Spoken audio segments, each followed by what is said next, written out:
तो एक अपने तो आरएस की तैयारी कर रहे हैं, आरएस की तैयारी में प्री भी होता है और मेंस भी होता है। प्री वाली चीजें याद कर ली मैंने, ये आएंगे, पुराने सारे पेपर उठा के देख लो कि आरएस के जो भी पुराने पेपर है उनमें कालीबंगा के क्वेश्चन क्या क्या रखे हैं। और ऑब्जेक्टिव तो मैं कहूँ आरएस के क्यों, आरपीएससी के जितने एग्जाम होते हैं सब में राजस्थान जीके तो आती है भाई, कांस्टेबल का आता है तो भी राजस्थान जीके, सब इंस्पेक्टर है तो भी राजस्थान जीके, मार्ट साहब के जितने एग्जाम है उन सब में राजस्थान जीके। तो राजस्थान जीके के पेपर मतलब हर साल में हर महीने आरपीएससी का एक पेपर होता है, कभी डॉक्टर का हो जाएगा, कभी इंजीनियर का हो जाएगा, अपने ध्यान नहीं देते क्योंकि उनका अपने से लेना देना नहीं। पर डॉक्टर का एग्जाम हो तो अपने क्यों देखें, पर डॉक्टर के एग्जाम में भी राजस्थान जीके, जयन के एग्जाम में भी राजस्थान जीके, कृषि अधिकारी का एग्जाम है तो भी राजस्थान जीके, उद्योग प्रसार अधिकारी का एग्जाम है तो भी राजस्थान जीके। तो हर महीने कम से कम एक एग्जाम तो होता है, तो 12 महीने में कितने एग्जाम हुए, 12 एग्जाम। 12 एग्जाम में हर पेपर के अंदर राजस्थान जी के 20-20 सवाल पक्के हैं, तो 240, हर साल 240 सवाल तो आरपीसी पूछ रही है। मैं तो कहता हूं आप पिछले 4-5 साल के आरपीसी द्वारा पूछे गए राजस्थान जी के क्वेश्चन याद कर लो, उनसे बाहर कुछ ही नहीं आता। ऑब्जेक्टिव खेल इतना ही है। स्टूडेंट वास्तव में कितना पढ़ना है और क्या पढ़ना है इसमें कभी सामंजस्य ही नहीं बिठा पाता। स्टूडेंट कितना पढ़ना है इसमें तो भगवान जाने कितना ही पढ़ जाता है, और क्या पढ़ना है ये किताब उठाई वो भी याद कर गया, ये याद करने की कोशिश की, वो याद करने की कोशिश की। हम हमेशा ये नहीं देखते कि जितना पढ़ा उसका आउटपुट कितना है। कम पढ़ें ज्यादा आए, ज्यादा पढ़ें कम आए, उसका कोई लेना देना।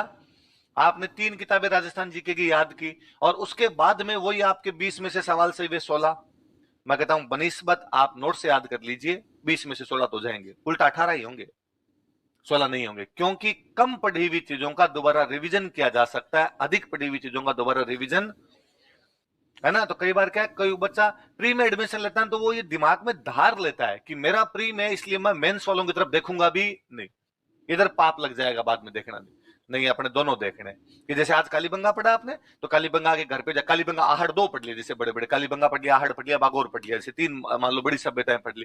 तो आज घर पे जाके देखो कि यार ऑब्जेक्टिव जितने एग्जाम हुए आज दिन तक राजस्थान में जितने एग्जाम हुए उनमें बागोर के क्या सवाल है, उनमें कालीबंगा के क्या सवाल है, उनके अंदर आहड़ के क्या सवाल है। मान लो ये सारे मिला जुला के बागोर के, कालीबंगा के, आहड़ के आरपीसी ने आज दिन तक 70 साल के अंदर सवाल पूछे 20, ज्यादा नहीं हो सकते ना, क्योंकि सवाल रिपीट होने लग जाते हैं, है ना, वापस सेम सेम सवाल रिपीट होने लग जाते हैं। तो मान लो 20 सवाल पूछे, अब आप ये देखो कि उन 20 में से आप नोट्स पढ़ने के बाद में कितने हल कर लेते हो, कि आपके नोट्स में से कितने सवाल है। आपको लगता है यार अपने नोट्स में से इनमें से 16, 17, 18 सवाल आते हैं, तो ठीक है। फिर आप नोटिस करोगे जो 2-3 सवाल और पूछे हुए वो बाद में उसने कोई एक आधी बार पूछ के छोड़ दिया, दोबारा उसने पूछा नहीं, इसलिए अपने भी याद नहीं करते यार इसका मतलब इतना इंपॉर्टेंट सवाल ये नहीं। और ये बाकी फ्रीक्वेंट जो सवाल बार बार आ रहे थे वो ये 17-18 सवाल है, ये अपने नोट्स में से हो जाते हैं, तब तो अपने नोट्स ही पढ़ने।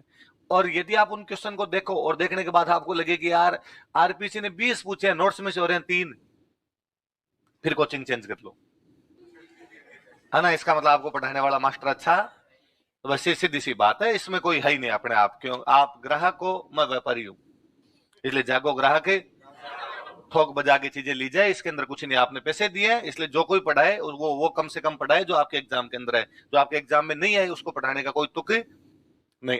फिर ये जब ऑब्जेक्टिव कर लिए, साथ के साथ मेंस के पेपर उठाओ और मेंस के पेपर उठा के देखोगे यार इनमें क्या पूछ रखा। आप देखोगे कि पिछले बार ही जो आरएस का मेंस का पेपर हुआ था उसमें क्वेश्चन था बागोर, आहड़ तथा कालीबंगा पर 100 शब्द लिखिए, तीनों में मिला के बागोर, आहड़ और, इसका मतलब 20-20, 30-30 शब्द सब पे लिखना है। बागोर छोटा तो 20 लिख देंगे, आहड़ पे थोड़े अपने 40 लिख देंगे, और पीछे 50 और बच गए या 40 और बच गए तो वो किस पे लिख देंगे, अपने कालीबंगा पे लिख देंगे। बागोर में लिखना है तो बागोर में सीधा मध्य पाषाण कालीन स्थल, कोठारी नदी के किनारे वीरेंद्रनाथ मिश्र ने यहाँ से लघु पाषाण उपकरण, तांबे की छेद वाली सुई, लोहे के उपकरण, कृषि, पशुपालन तथा शवों के साथ खाद्य सामग्री व बर्तनों के साक्ष्य प्राप्त की। खत्म। दूसरे में आ गए, आहड़ वाले में आ गए, आइडिया बेड़च नदी के किनारे स्थित आघाटपुर या आठपुर नाम के प्राचीन नामों से जाने जाने वाला या धूलकोट नामक स्थानीय नाम से जाने जाने वाला अक्षय कीर्ति, व्यास, रतन चंद्र अकबर, हंसमुख, धीरज, सांकलिया के उत्खनन में, यहाँ से हमने खूब सारी पढ़ी, आपको 5-6 बड़े बड़े से नाम याद कर लो, ये चीजें यहाँ से प्राप्त हुई। अगला ये एक सेम की सेम बात कालीबंगा के बारे में लिख दो, क्वेश्चन हो गया 10 नंबर का। ये थोड़ी है कि मेंस में जाते हम कहते हैं कि जो प्री में पढ़ गए तो भूल जाओ। अब हमने मेंस की फीस अलग ली है, अब कुछ अलग ही पढ़ाएंगे जो हमने प्री वालों को पढ़ाया, प्री वालों को बर्बाद कर देंगे जो केवल प्री पढ़ के गए थे, मेंस वालों को अलग से वो च्यवनप्राश जो हमारे लाया हुआ है वो देंगे सबको। ऐसा नहीं होता है, इसलिए आपने भले ही इस बैच में एडमिशन लिया हो पर फिर भी उधर देखना, और आप में से कई वे बच्चे जो ये सोच के आते हैं कि हम तो एसआई ही देंगे, सब इंस्पेक्टर एग्जाम ही देंगे, इसके अलावा दुनिया का कोई एग्जाम नहीं देंगे। तुम्हारा तो मेरा जी करता है गाल खींच लूं मैं। इतने क्यूट बच्चे कहाँ है ना?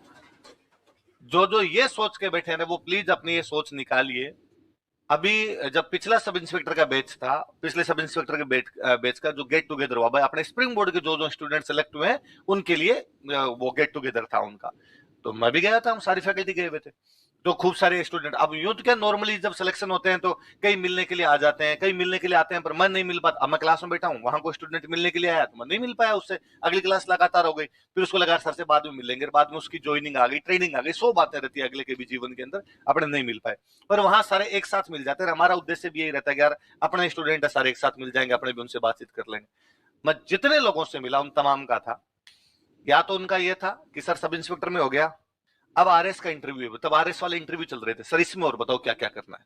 या दूसरों कईयों का सवाल था, सब इंस्पेक्टर में हो गया, पर यह सर उसी टाइम फिजिकल था और उसी टाइम मेंस था अपना, इसलिए मेंस पर इतना ध्यान नहीं दे पाए, इसलिए मेंस में 10 नंबर चूक गए थे, 15 नंबर चूक गए थे, तो सर इस बार बताओ कि क्या करना है।